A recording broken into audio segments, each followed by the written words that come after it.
You're listening to the Clear Creek Resources podcast from Clear Creek Community Church. To hear more, check out clearcreekresources.org.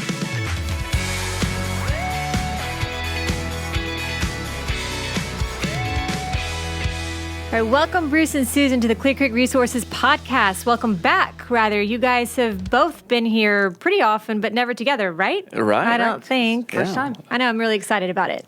We are too.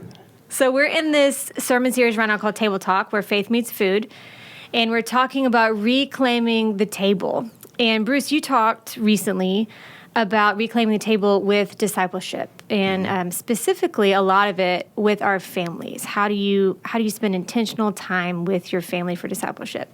And I think one question that leads straight into is time focused on your marriage. And so I just wanted to get you guys together because you've been married for how long?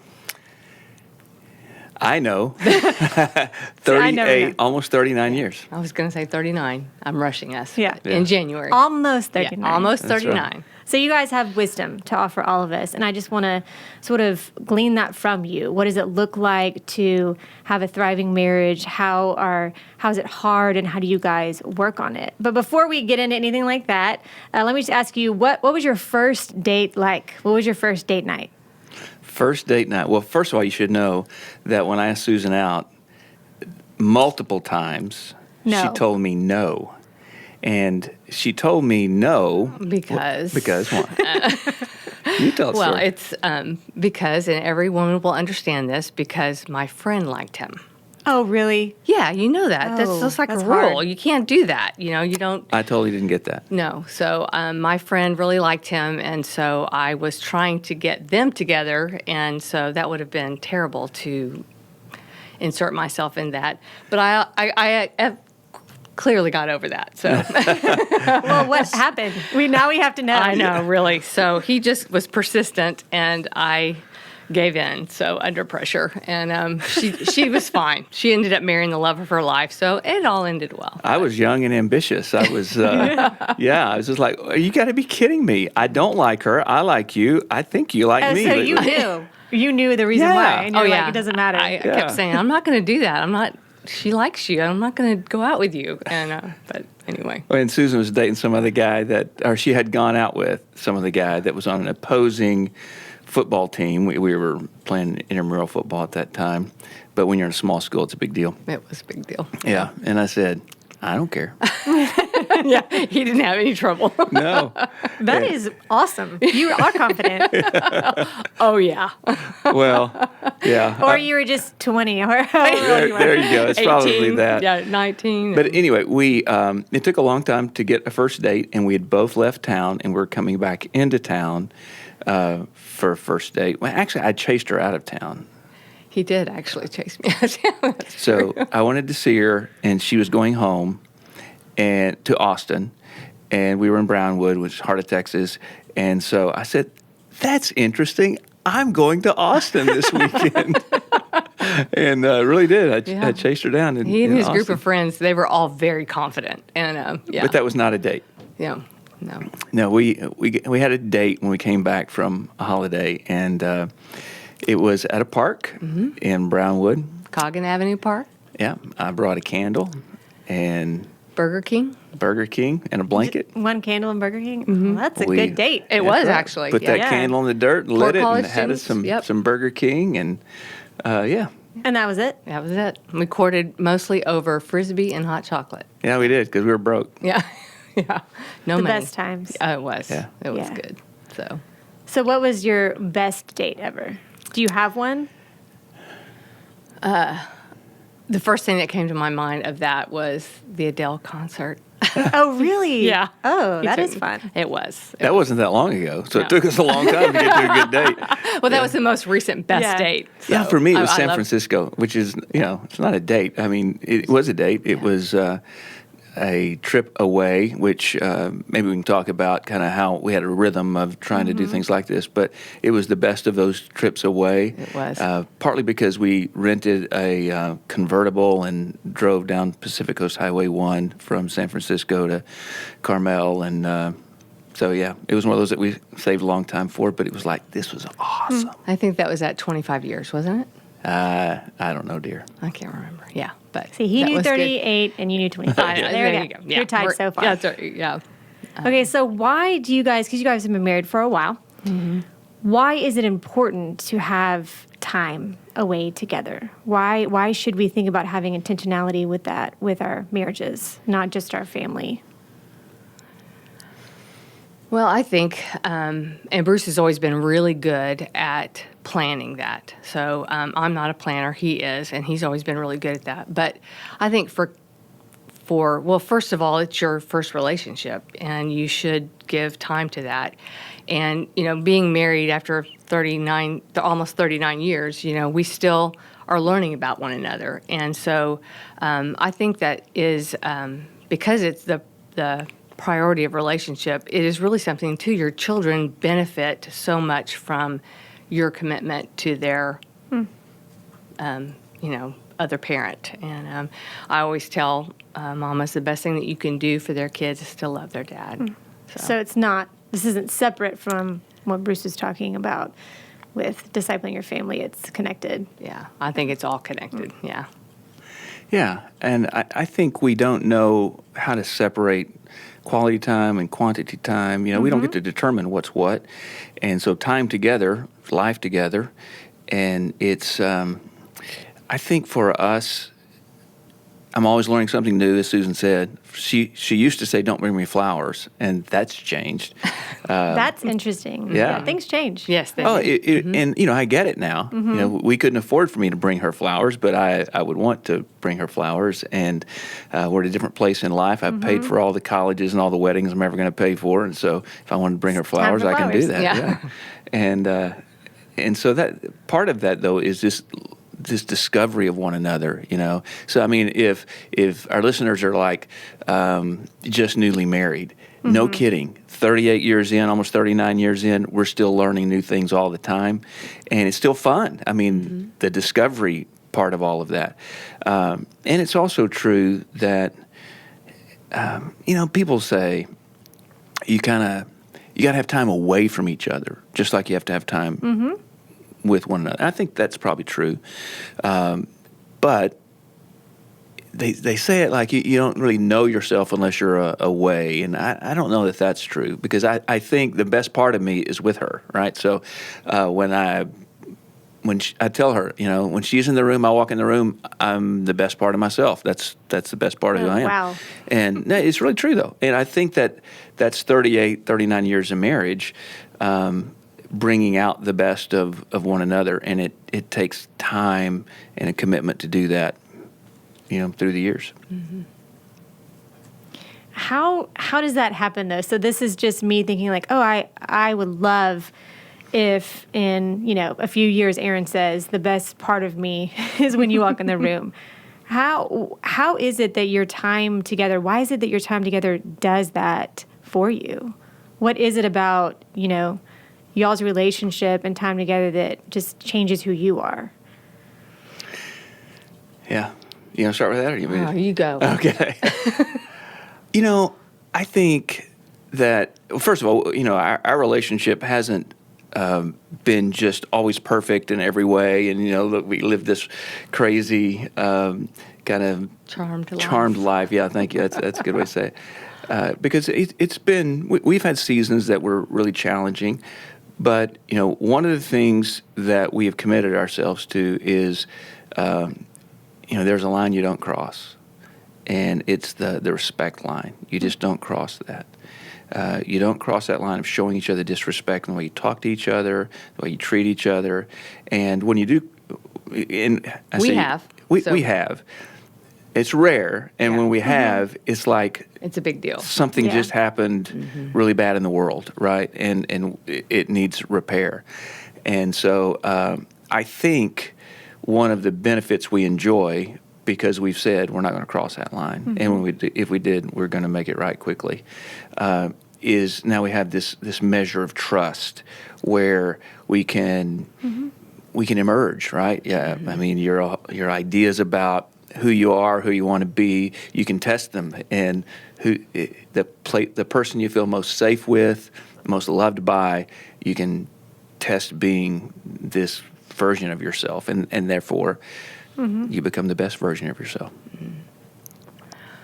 I really think, too, what Bruce said about the inability to separate quality and quantity time, that you don't get quality without a good portion of quantity. And you can't predict that. You can't make that happen. And I think sometimes we try so hard with events and things to happen, and we have this expectation that exceeds, any kind of reality, and then we just walk away disappointed. And so, it's having that time away, but not putting pressure on that time away is helpful. To just to have the expectations be low, and that sounds terrible, but just to No, not. that sounds safe and, like an opportunity is what it sounds like to me. Yeah. I think today with our affluence and our level of expectation, kids experience things so much earlier today than, we did. I know I sound like an old person, right? But that's not helped us in so many ways, because we walk into experiences with such high expectations. And so when it comes to relating to one another, just Relax. Relax is what I mean. That is be still. really, really great advice. So what does it look like for y'all?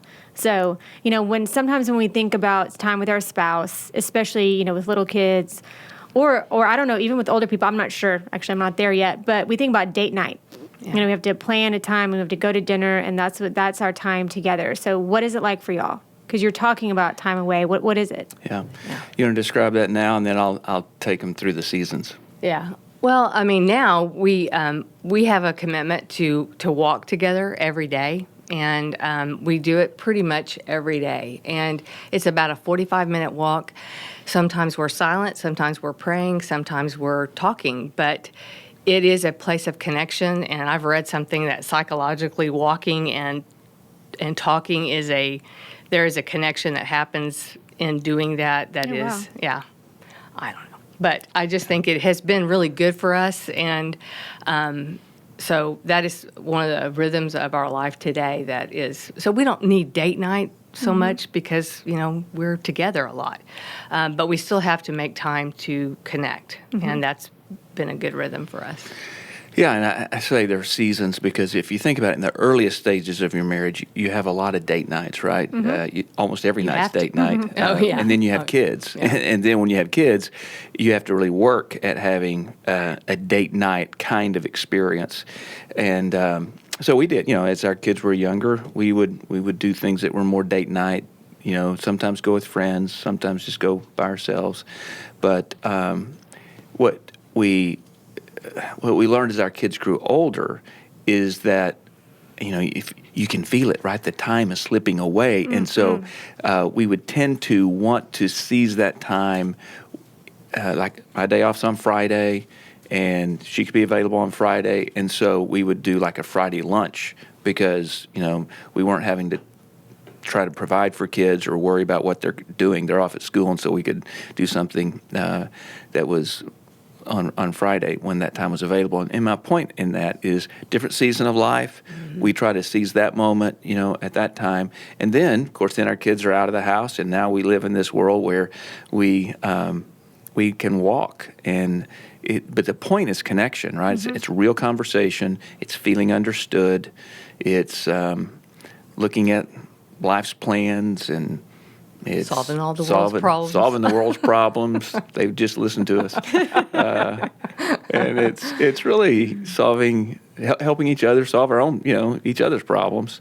It's all the things. It's all the things. It's all the things, it yeah. is. So this is really how we did it, because Susan said, I'm a planner. So here's how I think about it. You have time daily. So when our kids were home, they knew when I came in the office, when I came in the house from the office, we'd greet each other, and then Susan and I'd go to the kitchen, and they would go play because that was our time to catch up on the day. So it was a daily thing, and we would have that time until dinner's ready, but it was important time for that. And then we would do something weekly, where whether depends on the season of life as to how we would do that. And then we would try to do something quarterly where we would go away. Oftentimes that might be to, a hotel overnight nearby, but once a year we'd try to go away. And so I talked about the San Francisco trip. So that's we were poorest church mice. So seriously, then we didn't have a lot of resources at all, and but we'd save for it. We'd try to plan for it, And then the other piece that was really important was family vacation, because it was important for us, but it was important for us with our kids, an uninterrupted season of life for a week to 10 days, whatever. So every year, then we lived in this rhythm that included those things and a couple of family camps, one at the beginning of summer, one at the end of the summer. And those were all kind of markers that before you know it, you're through the whole year, but you didn't feel like the year was stolen away from us somehow. Missed it. Yeah. We were into it with each other. I feel like I need to go buy a planner now, because I don't plan. Neither one of us planned, but that sounds really amazing, because it's hard to find time. Your kids are on these sports, or your kids are teenagers, or whatever it is. There's always something, though. And so to have it scheduled, I think sort of sounds unromantic, but it's just this rhythm of life, like you're talking about. Right. It's expectations again. The romantic part, Yeah. I'll say this for all the guys, the romantic part is if I took care of someone to take care of our kids. Right. I did the planning. Yeah. I helped make that weekend happen, and that burden was not on her. That made it romantic all of a yeah. sudden. Yes. Yeah. Yes. So you talked about, sort of the why behind it and when you do it. What about when you're actually together? Do you have any just practical advice? Because in your sermon about discipleship and table talk, I just appreciated the advice that you just give, this practical advice when you're around the table with your family. Don't discipline your kids at the table. Look people in the eye whenever you're talking to them, when they're talking to you. So what about when you're with Susan? Whether you're walking or eating breakfast or after work, when you're talking, do you have any just practical advice? Yeah, I'll start so you can think of something. Because one of the things I mentioned in the sermon is listen with your eyes. And I think for maybe for guys most of all, I don't know. I think it's a somewhat a gender thing, is that we want to listen to words and say, no, that's not what you said. And I learned that's not the way to listen. You got to listen with your eyes and respond to what you see. And I think that for us to learn to communicate through the years whether we're walking or in a date or whatever, I have to not just listen with my ears, but watch. Yeah. And when I think about that, I think about, when you're around the table with your family, or if it's just Bruce and I around the table, it all counts. It all matters, right? And we're really to outdo one another in showing honor. And that doesn't, we think about that sometimes in the body of Christ and as with other believers, but that really should start right here, and what better place in the home for kids to learn how to serve if they see mom and dad serving one another, and in a way that is, it's honoring to each other, and that's how we learn how to do it. And Yeah, part of this too was I remember when we were about to get married, one of our college professors was the person who did premarital counseling with us. And his name's Frank Uranian, and he did these personality profiles with us. And he was sitting across the desk from us and said, he said, Bruce, you are going to, how do you say it, like run roughshod over your wife if you don't slow down and give her a lot of room and help draw things out of her. And I remember early on, it's like that. That already connected with me, right? It's like because I can be a dominant personality, and Susan would tend to let me believe that what I said was true, instead of just saying, wait, that's not how I think about that, or whatever. And so I realized I just have to slow down. And That was my favorite professor. yeah. Why? Yeah, he was. When I think about who influenced us in our marriage, he's one of the first names that come to my mind. Yeah. So. He's a very gentle person. Very. But she's changed in this sense. I mean, because Susan is, she is fun, and she's not domineering, but she can become real forceful, and that's just one of the ways that you've changed through the years. Yeah. So I was about to ask you, because you said you're still learning things. So that, that insight from your professor was in the beginning. So what's something you've learned recently about one another? Yeah. All right, you think Wow. I will just reiterate what I just said.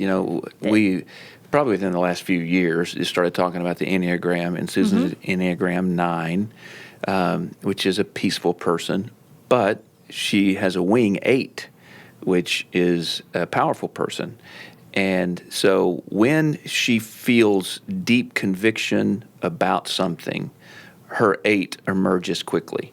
Under stress, her 8 emerges quickly. And so that's one of the things I've learned about her is, because It can be confusing.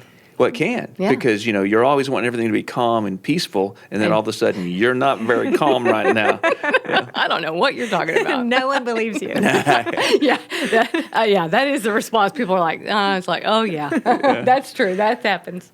Yeah. So, gosh, I'm just trying to think. Can you think of something that you think is kind of a recent revelation? You didn't always know he was a 3? Yeah.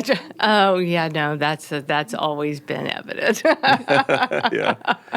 But he goes to a 9 in stress, and I can see that. Yeah. I mean, he is peaceful, and I think probably at my age now, I really appreciate his willingness to wade into planning and to making those things happen, because those are things I would not make happen.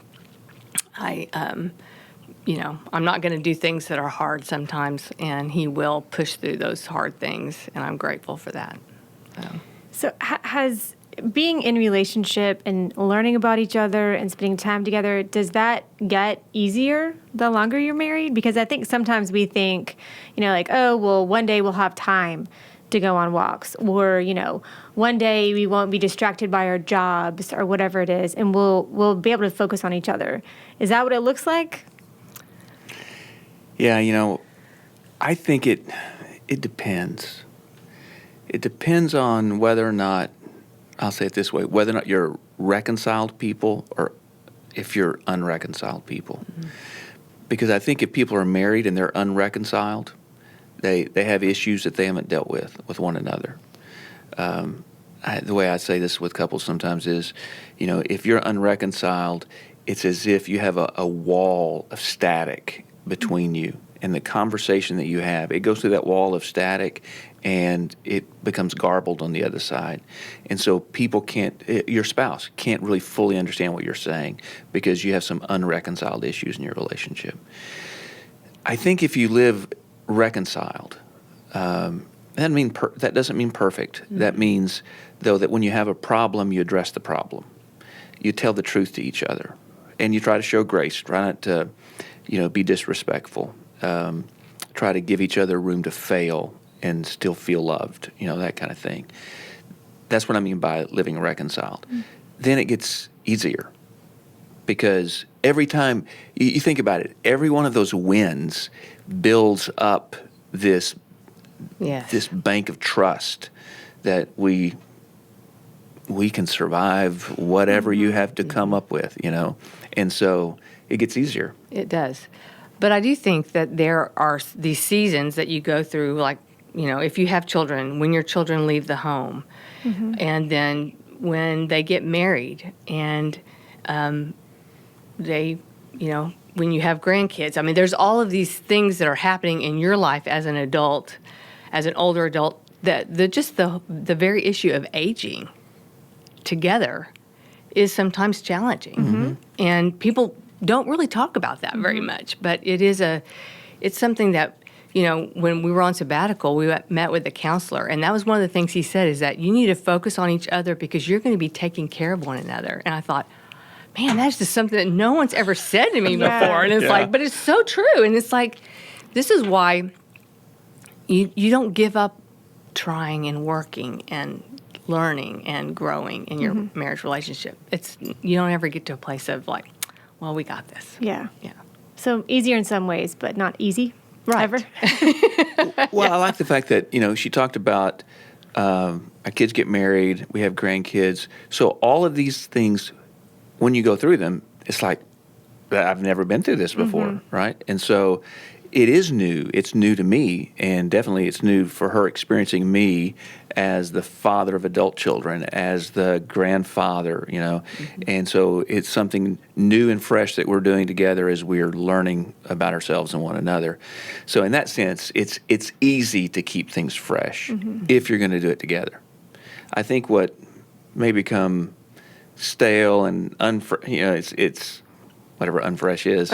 I guess that's stale. Yeah. I think that happens if you're not doing it together. Yeah.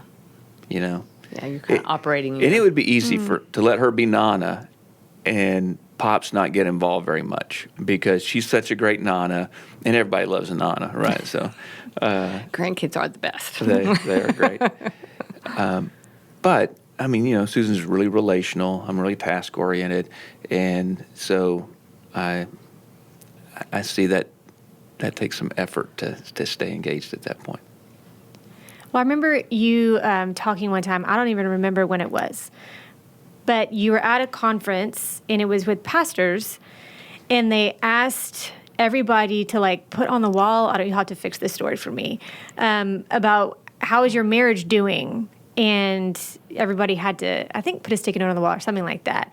And basically, there was this correlation between your marriage is doing well and your ministry is doing well, basically. Yeah. Is that right? Yes. Actually, I was a part of a group. I was a part of a group of pastors who were all similar age, similar size church, similar age of church. And just one of the questions that was asked was, how's your marriage doing? It was one of a series of questions. And so what we did is we wrote them on these big, Post-it notes that stuck on the wall. And so after everyone's responded to the questions, they're all written, I was just walking around the room and reading people's answers. And 100% of these people answered the question, what's going well? It wasn't about marriage. Okay. What's going well in your life? 100% of them said, independent of one another, my marriage.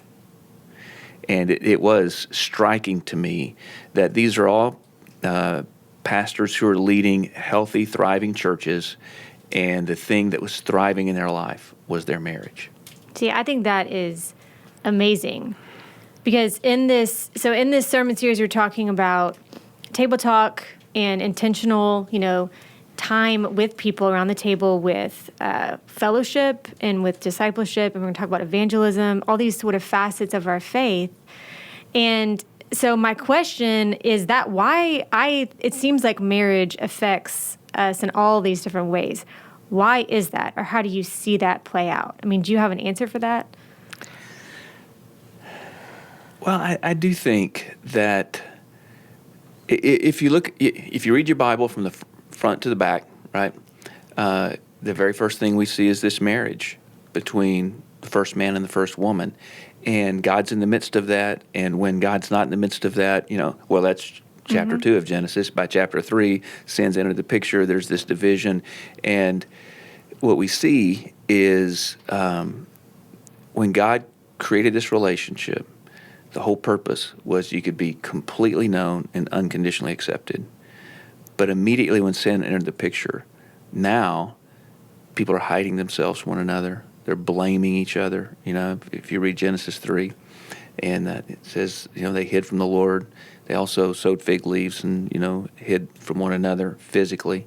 And then emotionally, they were blaming each other. This God, it's this woman that you gave me. She's the one that did this, and all that to say, I think quite early in the text we see that when sin enters and there's a division in the relationship, everything else in life begins to fall apart. Mm-hmm. Redemption then is this process whereby God's restoring all things, and the very things that broke first, if they are being restored in our lives, our marriage, for instance, then it really influences everything else in our life.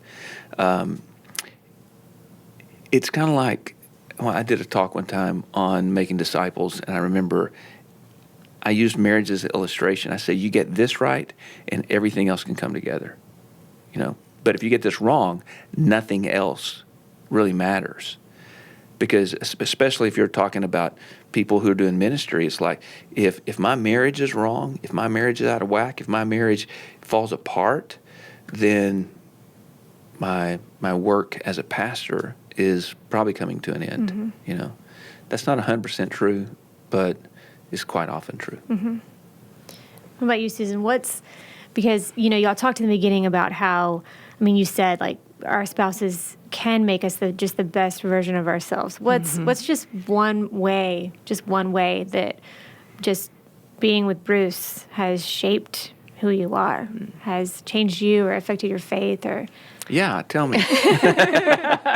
Well, that's easy, really. You're a grace giver. You assume the best. And when we assume the best of our spouse, I think it just, you live into that grace. And that's, I think that is, that's how God intends us to walk in relationship with one another. It is God's kindness that leads us to repentance. I think when we try to change our spouse, it just can be such a negative, have such a negative effect on a marriage. And I'm sure there's a lot of things that Bruce has wanted to change over the years, but he doesn't approach me from wanting to change me. It is really, I have full freedom to be who God created me to be. And that is a good gift. It is a very It's almost good like gift. she like helped you with your sermon. Bruce actually. I give him illustrations. That really is amazing. You guys just think the same way and are saying the same things about family and people around your table and each other, which is really incredible. That's a good word. That's hard to do for most of us. It is hard to do. Yeah. It is hard to do. And I think a lot of times people think, well, some people can do that. Some people are just gifted to do that. It's like nobody's gifted to do that because he's a pastor, and we're can do it. That's right. Yeah, we are all sinners, every last one of us, and we fight selfishness every day, every day. So, well, if you were to give, I was going to say, young people, but maybe older people too, who are struggling. Older people who've been married for a long time. People who've only been married for a few years who are just struggling. Maybe they don't really want to spend intentional time with their spouse. They don't really want to go on date night. They aren't sure that it's going to do anything. Just what sort of hope can you give them? What sort of advice would you just give them as they move forward? Well, the first thing I would say is, when we don't want the things that God wants for us, we need to ask God to give that to us. And sometimes I don't want to, but I want to, and that's all I got. And so I take that to the Lord, and so I'm not trying to, just play that card necessarily. I just think it is something that we have to involve God in and ask Him for, because God wants us to live in a marriage of where we're flourishing and thriving, and not 100% of the time. There's no marriage that's like that 100% of the time. And so there are ebbs and flows in your marriage relationship. There's ebbs and flows in your friendships. Any relationship has that. And so be patient in those times of difficulty and stress or, fighting or arguing or not getting along. But ask the Lord to change your heart and help you to move towards each other.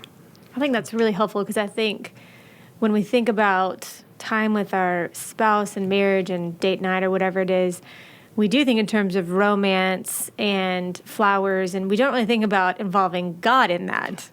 Yeah. Usually, we're thinking about, okay, where are we going to dinner, and what are we going to talk about? What am I going to wear, and what did He do for me? Not how is this part of our relationship with God? Yeah, I think that's important. Mm-hmm. Yeah, and to your question, first of all, I think you should know Susan says what she just said all the time. I mean, what are you asking God for, really, in this situation? So if you want this situation to change, then ask God for a new heart, a new way of seeing this, a gentle spirit, whatever you need in this situation. And so to your point, I think that if things aren't going well, or even the way you would want them to go, whatever that means, and we don't involve God, because I feel like I have to say this because I'm a pastor and everybody expects me to give a God answer to this, but it's like, oh my gosh, I mean, if things aren't going well and you're not including the Lord, who do you think you are that you could change yourself or that you could change another person? Only God can change another person. Only God can really change me, and so I think it comes to that place where here's the Jesus juke answer, just be a Christian. What does that mean? It means know that, be humble enough to know that the very thing you're not, that you need to be, is part of what God is working in you by the power of the Holy Spirit as you grow in your walk with Jesus. But if you're unwilling to submit to the work of the Spirit, the discipline of God, then I got nothing for you. You can go down to the self-help aisle and buy a bunch of books and learn some psychology, and actually it might help a little bit. It's not going to change you though. It's not going to change the way fundamentally that you relate with one another. So I think the hope is, don't walk alone, walk with the Lord together. When you walk with the Lord together, He's changing both of us, and therefore He's always changing us, as a couple. So let me ask y'all, what is your next walk? What's your next date night? What's the next thing that you have planned in your rhythm? Do you guys have anything fun planned together this year? Well, we will have Thanksgiving with all of our kids. We alternate That's exciting. Holidays. Yes. So all of our children, they're with all the grandkids. So 7 grandkids, and I'm really looking forward to that. That's fun. So. You guys will probably have to babysit for their date nights. That's right. Exactly. And I'm for it. I'm fine. We will do that. So. We just got back from Boston, and so it's funny that some of our away trips now, because we love the mountains so much, if we go on vacation, we go to the mountains. But if it's an away trip, which I guess is a vacation, it's just a really brief one, we go to cities. Susan likes cities, Our 30th anniversary was in London, and we went to Washington, D.C. a few years ago, and we just got back from Boston. And I'm surprised. Yeah. Oh, you're surprised I like cities? Yeah. It's just fun. I want to live there maybe, but I like to go. So. Well, thank you guys so much. This was really helpful, so much wisdom, and grateful for both of you and for your example. So thanks for being here. Well, thank you. Rachel. Honored to do this. Yep. Hey, thanks for checking out this video. If you haven't yet, make sure that you hit subscribe down below and check out ClearCreekResources.org, where we have videos, books, and sermons on there, as well as our audio podcast. Thanks for watching.